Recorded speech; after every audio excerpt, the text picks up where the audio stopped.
zimwa programs za government zo kubinga ubworo mu bantu no kurabero mu mpinga hamwe no kurisa ko murembe ubwo abarisa barukwejunisa tekinologiya hamwe n'abakugu.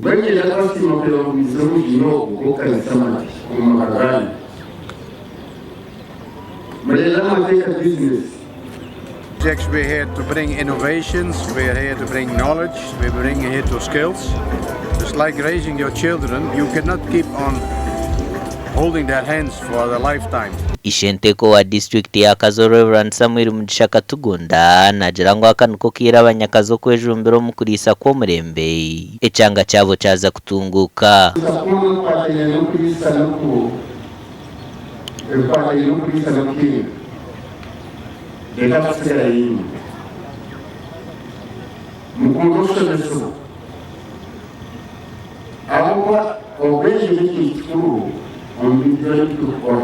Mahurire by'abantu babagambera okuba batungire tractor na implements abagwine kura abareno bashabe binde byoma government yeyeteka tekire ngwe nimba higa ngo bantu mwe twejunise ebitwine horode. Okwongyera omutindo hamwe n'obwinji bw'amato mu ihango bwa hati niyo nshonga nkure government yebembize kandi okurigira abakugu amatega Uganda gina katare kahango omunsi yona.